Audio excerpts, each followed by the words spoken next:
In an economic collapse, the rules change overnight. The places you used to trust, the grocery store, the city center, even your own workplace, can quickly turn into danger zones.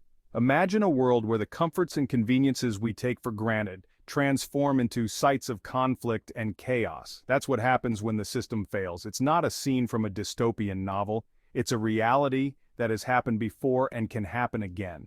And it's exactly what we're going to explore in this video. We'll be diving into 10 places you must avoid after SHTF, when the proverbial stuff hits the fan. We'll enlighten you on why these everyday places can become deadly traps and how you can navigate such a scenario. The aim? To ensure your survival and safety in the face of disaster. Because if you're not thinking ahead, you'll walk right into the chaos. Within 24 hours, shelves will be empty and tempers will explode. That's right. We're talking about grocery stores, the lifeblood of our everyday lives, the places where we usually go to stock up on our favorite snacks and essentials. But what happens when the normal becomes abnormal and the safe becomes dangerous? In the event of an economic collapse or SHTF situation, grocery stores will likely be among the first places to descend into chaos. As the masses rush to stockpile goods and the supply chain grinds to a halt, these seemingly benign places can quickly become hotbeds of conflict and danger. Picture this. Fear and panic fill the air, thickening with every passing moment. The once orderly aisles are now a battleground where every can of beans or box of pasta is a prize to be fought over. The shelves, typically brimming with produce, canned goods, and other necessities, are stripped bare.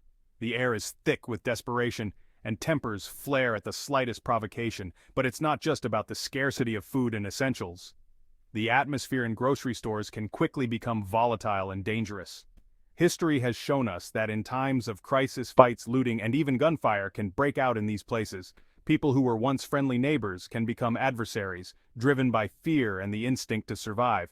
It's not a pretty picture, is it? But it's a reality we must face and prepare for.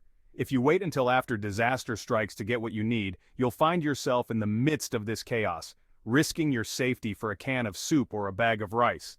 So what's the solution? Get what you need early or not at all. Stock up on essentials well in advance and ensure you have enough to sustain you and your family for an extended period. Once the crisis hits, avoid grocery stores completely. They're not worth the risk. Fuel runs out fast. Lines form, and then come the fights. Imagine, if you will, the panic that ensues when people realize they're running on empty and the local gas station is their only hope for fuel. This is a recipe for disaster. Gas stations, in the aftermath of an economic collapse, don't just run dry, they become volatile hotspots. As fuel supplies dwindle, tensions rise. The atmosphere becomes thick with desperation and people's survival instincts kick in. It's the law of the jungle, the survival of the fittest, played out in a setting that was once as mundane as your local filling station. Picture the scene, queues of vehicles stretching around the block, each driver anxiously watching the fuel gauge, praying they'll make it to the pump. Tempers flare, harsh words are exchanged, and before you know it, a full-blown conflict erupts. The gas station, once a place of convenience, now becomes a battleground. But the danger isn't just in the melee that ensues. The very nature of a gas station, with its highly flammable contents, makes it a ticking time bomb. A single spark could ignite a catastrophe. And in the chaos, the chances of such a spark are significantly increased. So, what's the solution? The best defense is a good offense. Stock up on fuel early before the crisis hits. Keep a reserve of fuel safely stored and you'll avoid the need to venture into the danger zone that is a post-collapse gas station. Remember, in a world turned upside down, the familiar can become unfamiliar, the safe can become dangerous, and the mundane can become deadly. Gas stations are no exception. In the aftermath of an economic collapse, they become high-risk flashpoints best avoided. So plan ahead, stock up early, and steer clear of the chaos. Don't get caught waiting with desperate crowds, because when the world as we know it ceases to exist, the last place you want to be is stuck in line at the gas station. When EBT systems, unemployment checks, and services stop, these places become pressure cookers. Imagine, if you will, the government buildings you've come to rely on for support during tough times. They've always been there, a sturdy monolith of assistance when you need it. Now, picture these same buildings in an economic collapse. The steady flow of benefits abruptly halts. There are no more EBT payments, no more unemployment checks. The services that once provided a lifeline have vanished into thin air. The immediate reaction is disbelief, followed by fear, then anger. It's a volatile cocktail that can quickly explode into chaos. These government buildings, once symbols of stability and aid, transform into ticking time bombs of tension. They become the epicenters of frustration, the gathering points for those who feel lost and betrayed by a system that was supposed to protect them. In the blink of an eye, peaceful queues turn into restless crowds. Protests ignite like wildfire, fueled by the desperation of people struggling to make sense of their new reality. And where there are protests, there are often angry mobs not far behind. These mobs, driven by fear and anger, can escalate the situation from tense to dangerous in a heartbeat. Imagine the security personnel, overwhelmed and underprepared for such a rapid shift in public sentiment.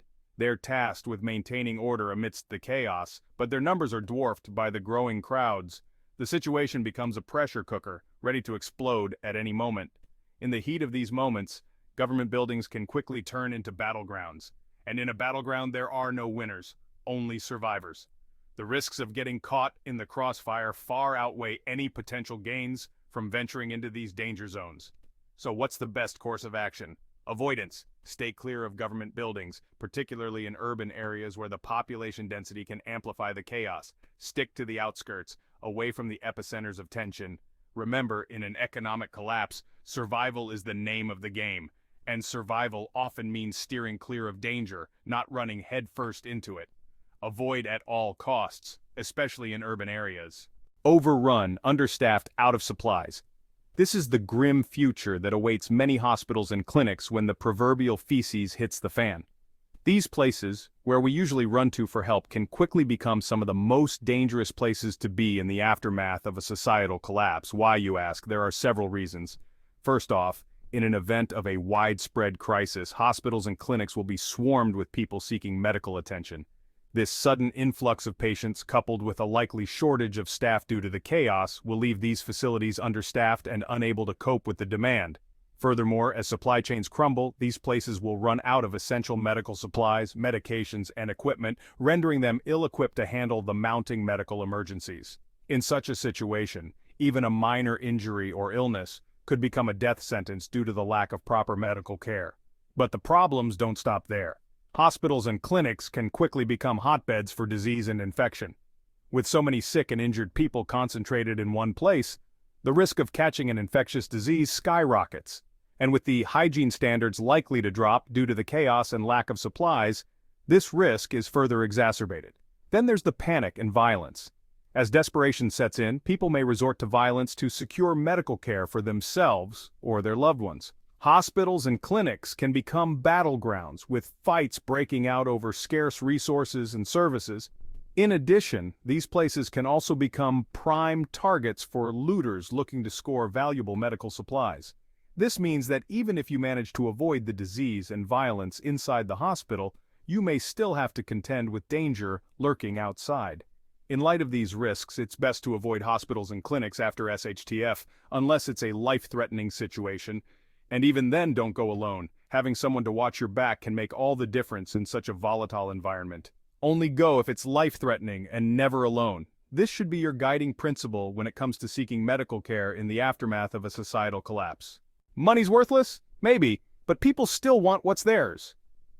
In a post-collapse world, banks and ATMs become focal points of tension and conflict.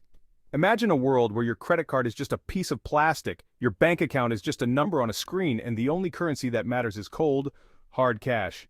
But there's a problem. The ATMs are empty, the banks are closed, the vaults are sealed, and the people? They're angry. They want their money. They want what they believe is rightfully theirs. And when they can't get it, they get desperate. Desperation fuels actions that people would never consider in normal times. Banks, once symbols of security and stability, become targets for robbery and vandalism. The local ATM, once a convenient stop on your way home from work, becomes a beacon for those looking to vent their frustration and desperation. And it's not just the criminals you have to worry about. It's the everyday people too, the ones who have lost everything and see no other way out, the ones who feel betrayed by the system that was supposed to protect them, the ones who are scared, angry, and desperate enough to do things they never thought possible. But what about the bank employees? The security guards? The police officers tasked with protecting these institutions? In a post-collapse world, they're just as scared and desperate as everyone else. They have families to protect, mouths to feed, and a growing sense of dread as they watch the world crumble around them. So they do what they have to do to survive.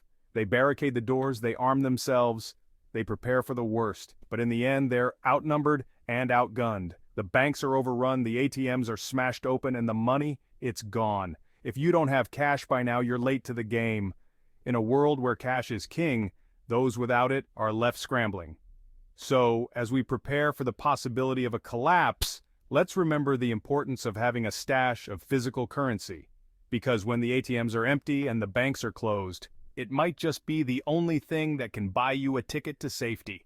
Businesses close, people lose jobs, tension builds. Like a ticking time bomb, city centers and downtown districts can quickly become powder kegs in the aftermath of a societal collapse.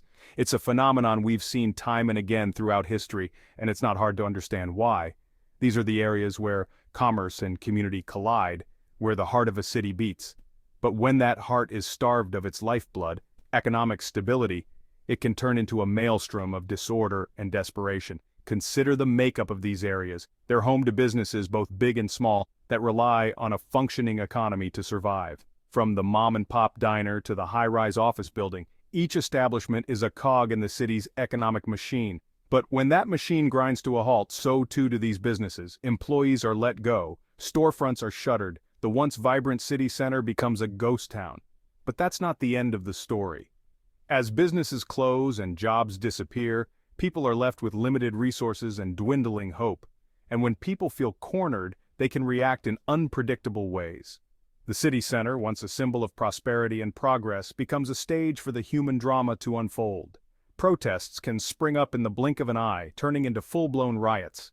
Looting becomes a common sight as people take desperate measures to secure resources. Confrontations can escalate quickly, transforming the city's heart into a hotbed of violence and chaos. In these situations, the risks far outweigh the benefits. Being caught in the crossfire of a riot or getting swept up in a wave of looting can put you in immediate danger. It's not just about physical safety either. The psychological toll of witnessing such scenes can be immense. So, the rule of thumb in such scenarios is simple. Don't hang out where angry broke crowds are gathering. Steering clear of city centers and downtown districts in the aftermath of an economic collapse is a prudent move that could well save your life. Your safety and survival depend on it. Sound safe? Think again. In the midst of societal collapse, the places we often associate with law and order can become anything but safe. Take police stations, for instance. You might think that such a place, steeped in authority and control, would be a haven of security in times of chaos. But when order breaks down, these locations can quickly transform into targets of resentment and violence. Why? Well, it's human nature to seek someone to blame when things go awry. In a societal meltdown, people often point fingers at those in power. The police, being visible symbols of authority, can become the focus of this blame, and that can make police stations not the bastions of safety you'd expect, but focal points of aggression and conflict. In times of crisis, police stations can also be stretched to their limits. Officers might be overwhelmed by the sheer scale of the disaster, dealing with everything from looting and crime spikes to mass panic and civil unrest. The resources that are typically available at these institutions can become strained, and their ability to provide assistance or protection could be significantly compromised. Moreover, the police themselves might be forced to abandon their stations in extreme circumstances. They may need to focus on protecting strategic assets like power plants or government buildings, leaving their usual posts unattended. Alternatively, they might be called to address hotspots of violence and disorder elsewhere, leaving their stations vulnerable. So, if you were thinking of heading to a police station in the wake of a societal breakdown, you might want to reconsider. It's a sobering thought, but in times of extreme crisis, these places may not offer the refuge you'd hope for. Instead, they could become flashpoints for conflict and danger, places where the tension of societal breakdown is felt most acutely. In conclusion, while police stations might seem like safe havens at first glance, the reality of a societal collapse can turn them into precarious places. When the world is in disarray and people are looking for someone to blame, those symbols of authority can quickly become targets.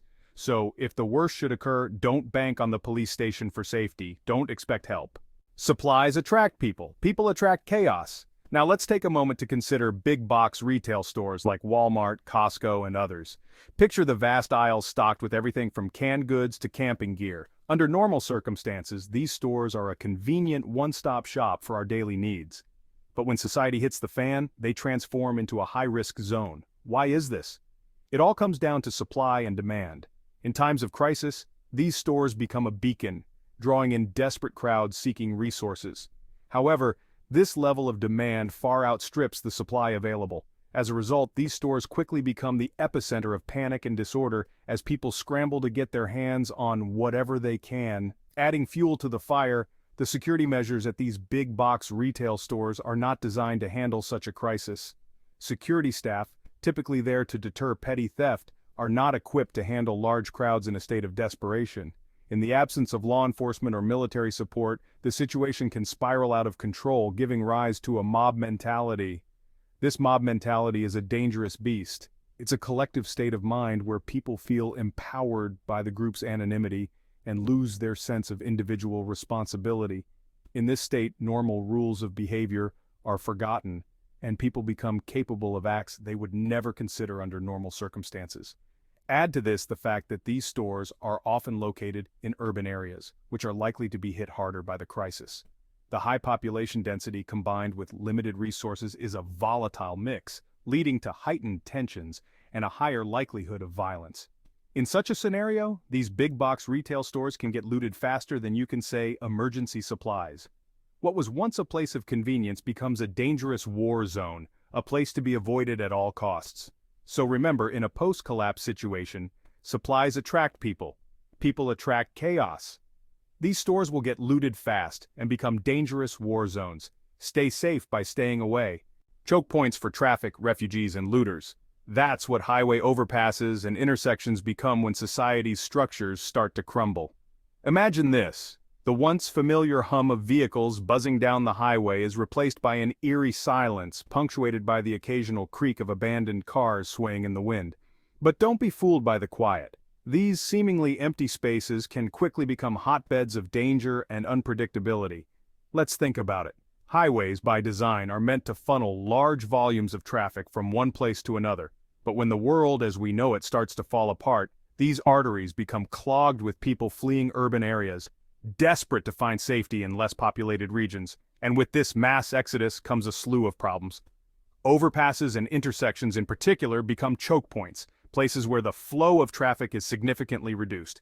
And, when traffic slows down or worse, comes to a standstill, vulnerabilities are exposed. It's like being a sitting duck in a shooting gallery. Predators, both human and otherwise, are quick to take advantage of these situations. Highway overpasses, with their high vantage points, make perfect locations for ambushes. Desperate people might set up blockades, forcing you to stop and making you an easy target for theft or worse. It's a grim picture, but one that has been repeated in times of crisis throughout history. Intersections, too, pose their own risks. With multiple entry and exit points, they're a prime spot for carjackings or unexpected confrontations.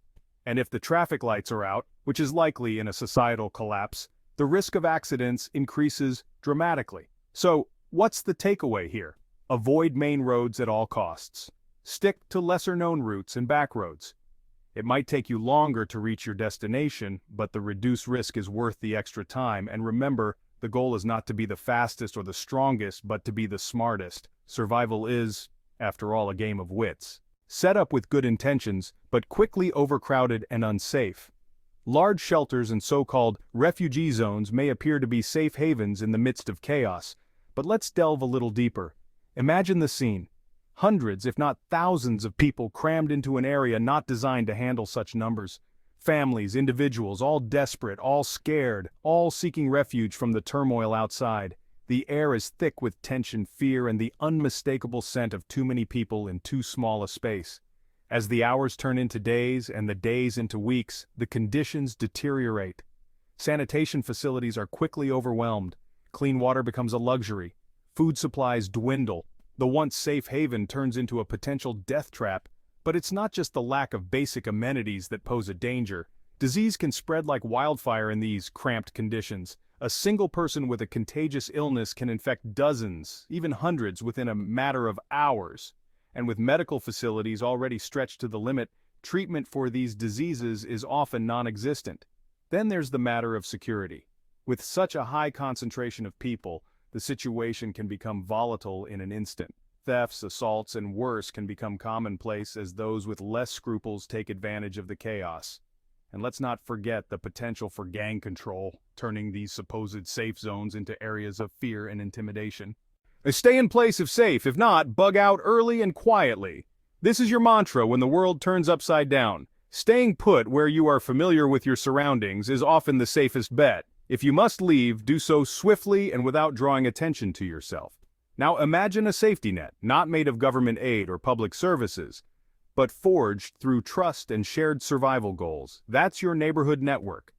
These are the people you can rely on when the chips are down. They're your allies, your eyes and ears, your first line of defense. And remember, in a world where everyone's scrambling for resources, the last thing you want is to stand out. Be the gray man. Blend in. Stay low-key. Your survival may depend on your ability to remain unnoticed. Don't flaunt your resources. They're your lifeline, not a beacon for trouble. Don't draw attention to what you have. In an economic collapse, the world gets desperate fast. And desperate people turn everyday places into deadly traps. We've just walked through 10 such places: grocery stores, gas stations, government buildings, hospitals, banks, city centers, police stations, big box retail stores, highway overpasses, and large shelters. Each of these can quickly become a danger zone in a crisis situation. Knowing where not to go is as crucial as knowing what to do. It's about avoiding the chaos, the violence, and the desperation that can quickly spiral out of control. It's about staying safe, staying invisible, and staying self-reliant. You've got to think ahead, plan ahead, and act early. If this gave you a new perspective on what to avoid when the system fails, hit that like button, subscribe for more no BS prepper content, and drop a comment. What's the #1 place you'd avoid after SHTF? Stay sharp, stay quiet, stay prepared.